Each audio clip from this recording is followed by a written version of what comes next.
Hi everyone. Here we are at another in conversation with and today I'm really happy to introduce you to Andy Key. Andy comes from a slightly different background, coming from rugby, but is absolutely phenomenal in working with kids and people to develop their mindset performance in sport. So over to you, Andy. Would you like to introduce yourself? Tell us all about a brief history of what you've done. Brief history. Yes, yeah.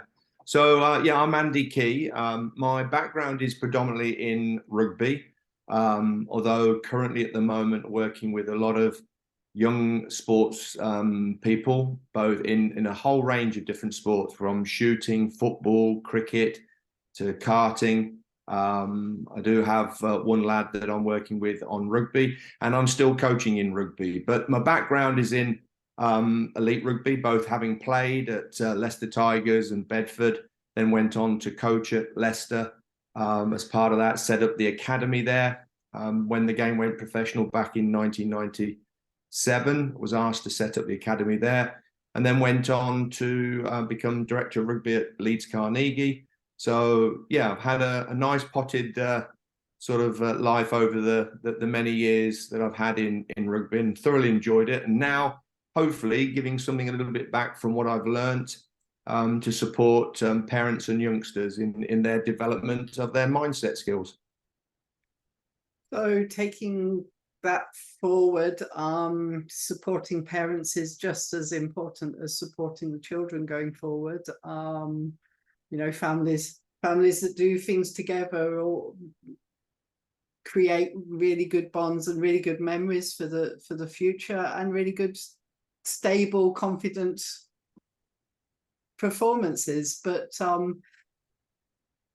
I think there's some statistics that says, is it 65% or something is in of performance is mindset. So how do you actually work with the children and adults to promote their mindset, to get them into the right place to make the best of their own talents and abilities? Well, the good thing is, Rachel, I think sport is a very safe vehicle to start with in learning these skills. The first thing that I try to emphasize right at the beginning is that it's a part of the sports performance equation, which means that, in a sense, we can't ignore it. However, I think it's one of those topics which is difficult to see, difficult to sometimes understand, of more how we incorporate it, and when anything happens to us, how do we know what it is that we need to do? So the program, and what I tend to do is right at the beginning, we show that it's no different to any other skill: your technical, your tactical, your physical development. And the fourth component, which is really important, and I put a lot more emphasis on, is the mindset skills, developing our ability to understand why we do things, why we come under pressure, what we can do in coping strategies to deal with it. So right at the beginning, it's about positioning the importance of mindset skills, but at the same token, not detracting from all the other skills. So it's an ability to develop all of those skills at the same time. And I know one of the things you do in that is to put a team under pressure. It's easy to say, oh, you get resilient because you've been under pressure, but you can't produce that so that people learn how they're going to cope under pressure, and to put into play methods and things of what you're going to do when you're actually under pressure, especially within a team sport, maybe more so, where you've got other players who can react to yourself as well.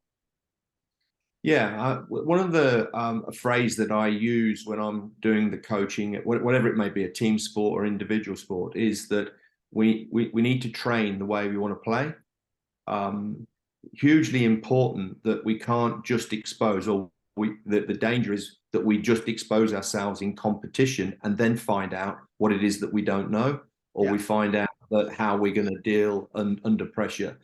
So part of actually putting athletes under pressure is really important, so that they get used to appreciating what it is that they can do. So we sometimes in rugby, for instance, we have a phrase where we'll cause chaos. We'll create environments where we actually put them under the athletes under so much pressure, even to the extent that probably it's greater than that they would be exposed in competition.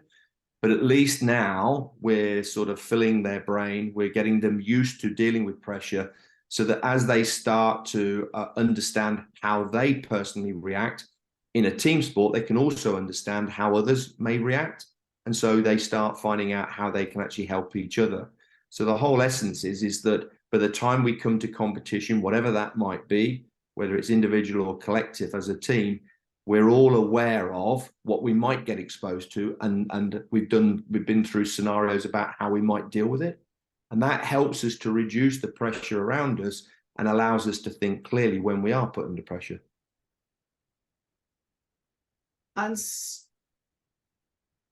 if we extrapolate that, putting people under pressure, putting people into chaotic situations, which are going to be greater than potentially they might ever face in competition, hopefully they might ever face in competition, if we can then bring that into like other world events, other life events, then that's something which I always think sport is a great thing for children to do, because it means that, you know, things like school exams, you know how you can deal with pressure, so you can prepare yourself in a better way to sit your exams, for example. And obviously with the horses, then if you're prepared for the absolute worst that can possibly go on in the ring, then you're already at that point of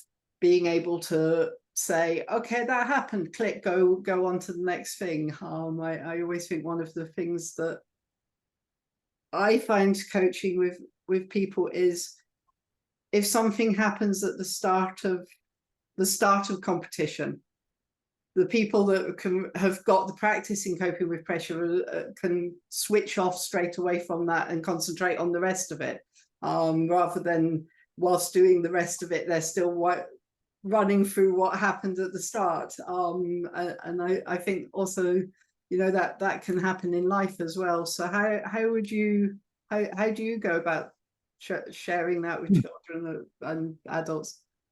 Well, I think it's showing them right from the day one, using sport, as I said right at the beginning, as the safe vehicle to illustrate and show how we are, first of all, how we sometimes are put under pressure, but more importantly, how we deal with it. Is that I use a lot of examples as I go through the program of life skills, education being one of those, especially going into exams. Although as well, they'll get exposed later on in life when probably they're going for the first job, or they're starting to sort of do a major pitch in a presentation in a company. They're all aspects that put us under pressure, and the whole essence of creating that chaos in an environment where it's nice and safe, like in their sport, is to show them and to illustrate to themselves how it is that they deal with that. So there's no necessarily always right and wrong answer. And what could be pressure to me, Rachel, isn't pressure to you, and vice versa. So we all act differently. Yeah. It's about recognizing what you do, what it is that you tend to do when you come under pressure, and start to work at it. Remember when I said right at the beginning, this is mindset skills. The word being skill is really important, that we need to practice these and actually find out what actually best works for us. So by exposing our athletes in the right environment all the time, helps just naturally, our brain takes over, our brain starts to understand that we can use these particular skills, not just in sport, but we can use it in life. And certainly if I had my way, this type of program or this type of approach, would be used in all schools. It'd be part of the curriculum, because I just think it's a massive life skill that we need, so that we actually, as we start to get older, we become able to cope with the problem, the issues that we're going to face in life. The whole neurons that fire together are wired together. The sooner that those can be fired in the right way to deal with life, the better. So, you know, even from kids starting out with playing in the playground and from their very early ages, is they're already developing the skills that they're going to have much later on. Now, I know you said you are coaching some people in individual sport. One of the areas that I get asked a lot of questions about is how do you cope, or how do you sort yourself out to be fully focused on your task when there's so much going on and you've got people chattering in your ear and everything else before the event? How do you clear your mind of just the focus on what you're actually doing? How do you approach that? What would you? Well, I mean, the first part is to make sure that they're very clear about what it is the tasks are that they need to do in order to support their performance, or drive them or work towards the performance that they've already identified. So half the battle of understanding what it is you need to do is understanding what it is that you need to achieve. So, and I relate all that to performance, rather than the eventual outcome, which could be winning. So we break down what it is, the tasks and the components, and get the individual athlete to understand what it is they need to do to create that, say, perfect performance, but a performance that actually will allow them to create the right outcome. Once they know that and they see that, then we teach them a method of visualization, so that they can actually see themselves doing it. Our brain is a pretty advanced and complex computer, in the sense that it will retain information, and sometimes we don't actually have to do it to actually generate a real simple thinking process. We can use things like visualization to help our brain understand what it is we need to go through. For instance, I had a guy that was driving cars in racing, and he had this unbelievable ability to get in his car prior to racing and have somebody with a stopwatch, and he would get into the car, the engine wouldn't be on, but he would have his eyes closed and would be visualizing going through the mechanisms of around the track, and he would start the stopwatch, or ask the person to start it when he sort of said go. And when he comes through the finishing line, he'd say stop. And when he went out then and drove the track exactly as he wanted to, he could actually get his visualization within a couple of seconds. So, you know, the ability to do those sort of things, the subconscious then takes over, and actually can allow us to do things that sometimes we didn't even know we had the capability of doing. And the consistency is part of that performance. That Exactly. And being able to sit during that focus time and shut out the rest of the world is something that's really, really, I think, for a lot of the people I work with, that's really one of the things that is a big thing to teach. It's like stopping the rest of the world. If there are people stood at the side of the warm-up arena, then, you know, they're not part of you. They're not involved in the performance. They're not involved in how you go in. So just shutting that whole thing out and focusing on yourself is, I always think, part of the equation of performance is being able to just block out everything apart from what you're doing. Yeah. And in a way, Rachel, that differentiates, you know, the good from the very good. The ability of people to literally shut out all of the noise and the distractions that can happen around. But that comes back to the bit of actually understanding and knowing, trusting that what it is you're about to do creates the right outcome. And that's the part of the developing the skill. We've got to keep practicing it. It's not just, I say to all my athletes, you know, right at the beginning, I don't have a magic wand. And this is something, certainly from a mindset, like everything. If you want to succeed in something, you've got to want to do it. So the ability to change the way that you may think and the way that you go about things and the way that you can shut out noise is that you have to practice it. You have to. So that's why we come back to that train the way we want to play. We expose people, our athletes, in those environments where hopefully we're teaching them about certain scenarios, but we're also more so teaching them the methods of how they actually block out that noise.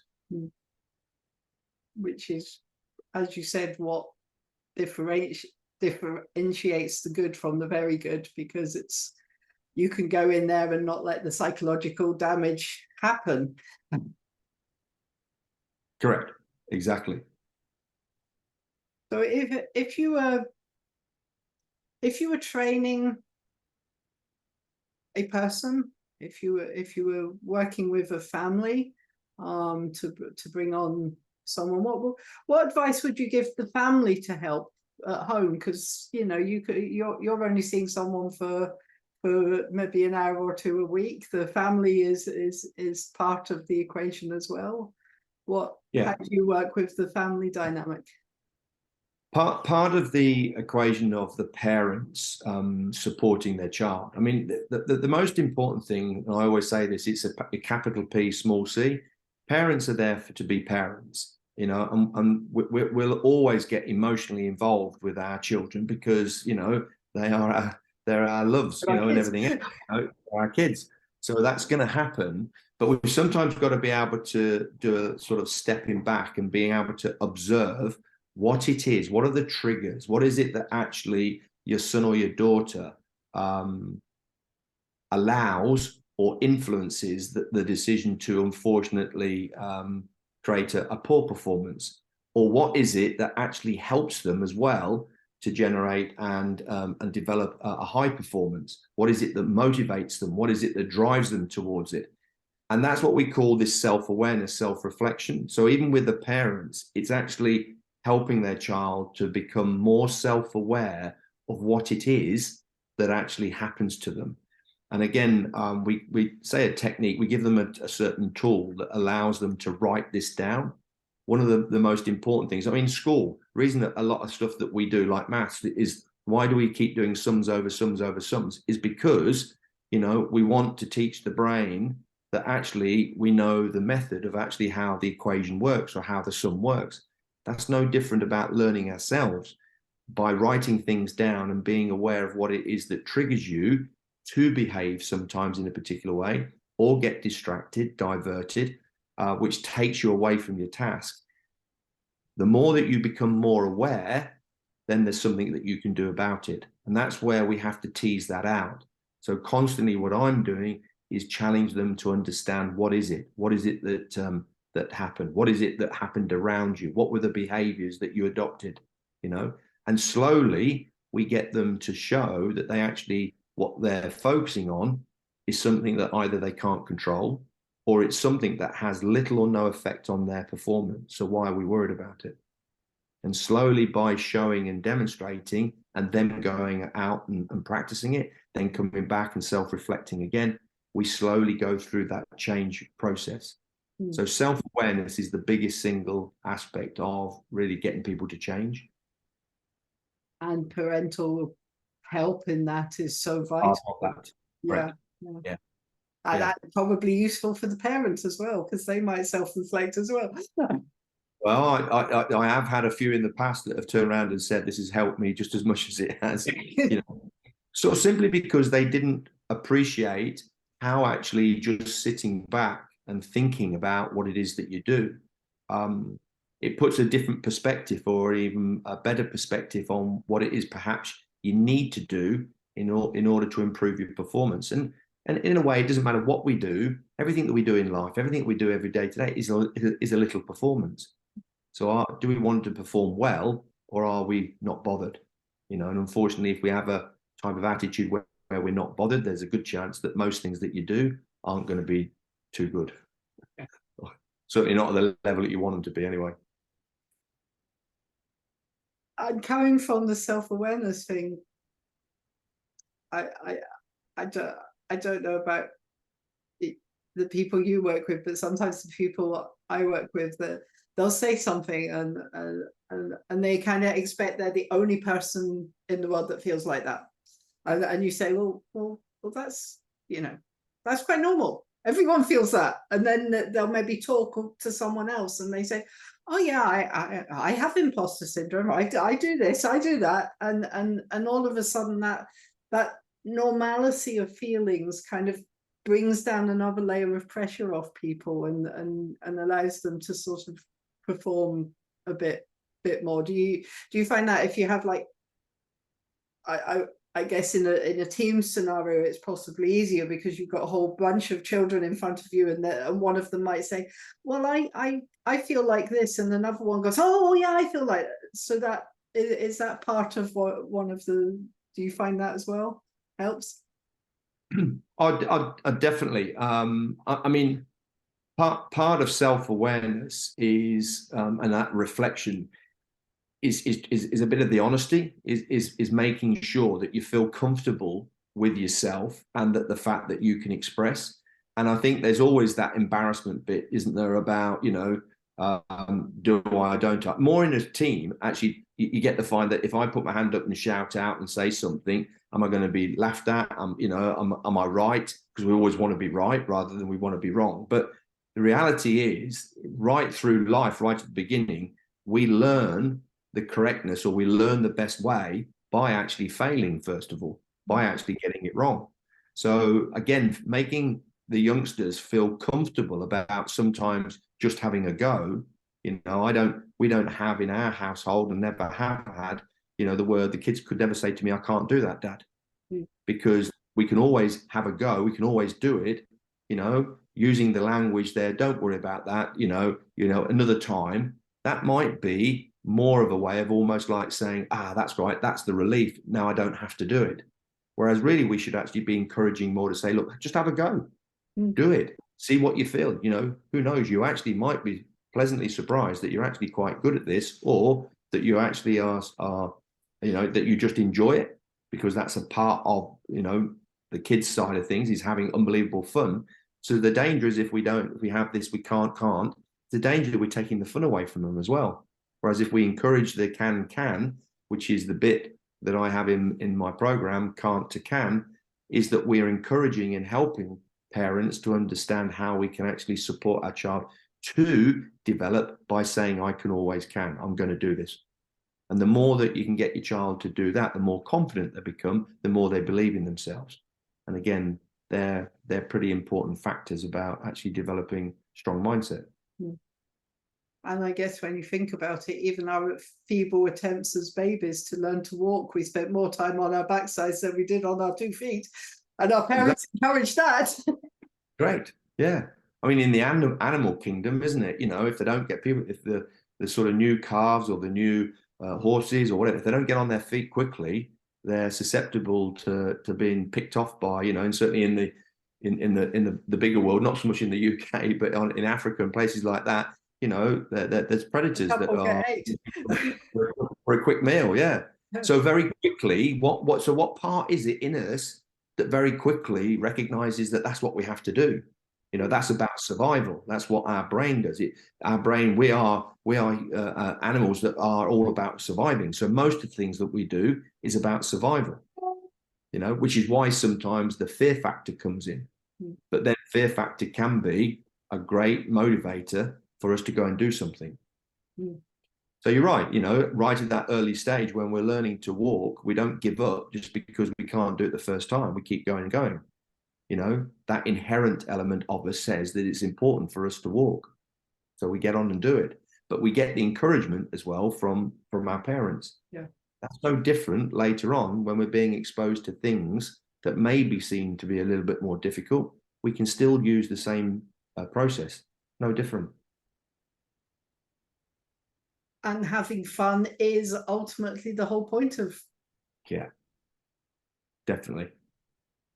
And there's no two ways about it. You know, there's a number of kids that I've spoken to where the parents say, you know, they're falling out of love with their sport. And that's because they're now being exposed at a different level. They don't believe that they're good enough as one of those things. You know, they can see it's now becoming a lot harder, more difficult. But they're the times when, again, we shouldn't state that, you know, okay, that's all right if you want to give in. Look, we can all give in. However, what's going to happen in life when we're around the corner, when we're going into our exams? Are we just going to give in when it hurts? When we go for our first job and we get told, you know, on this occasion, you've not got the job. What do? Give in? We're not careful. Our attitude that we learn at the beginning about that it's okay to give in becomes part of our inherent approach when we get older. So the more that we can encourage that actually by failing is safe and that actually it's a learning part and that now and again, yeah, it's going to be uncomfortable. But that's the part of developing. That's the bit of us getting better. It's all about whether or not we want to get better or whether we're prepared just to be where we are. And they're the things that, you know, over a period of time when I go through the program, it's about finding that out with them. Where is the athlete? Whereabouts are they? Where's the encouragement coming from? Where's it not? Are they actually putting themselves under personally too much pressure, or is it people around them? And then it's about recognizing how we can deal with that. And that's the big thing. It's dealing with it, finding ways around dealing with it. And if one way doesn't work, there's always another way. There's always another way. Exactly. Yes. Yeah. That defines normally somebody's strong mental intent, that they're not prepared to give up just because one thing doesn't seem to work. There's another way that we can do it.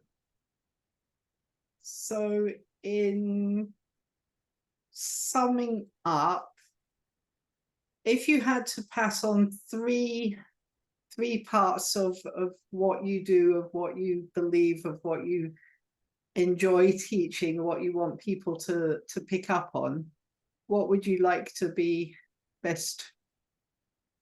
I think the first thing that I try to impress on them that to not always get it right.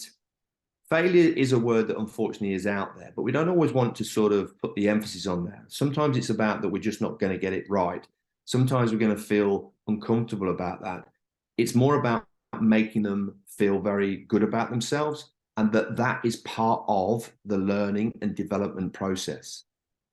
To do that, the second bit that I normally get them to do is to focus on the things that they can control and put their energy into the things that they can control rather than things that they can't.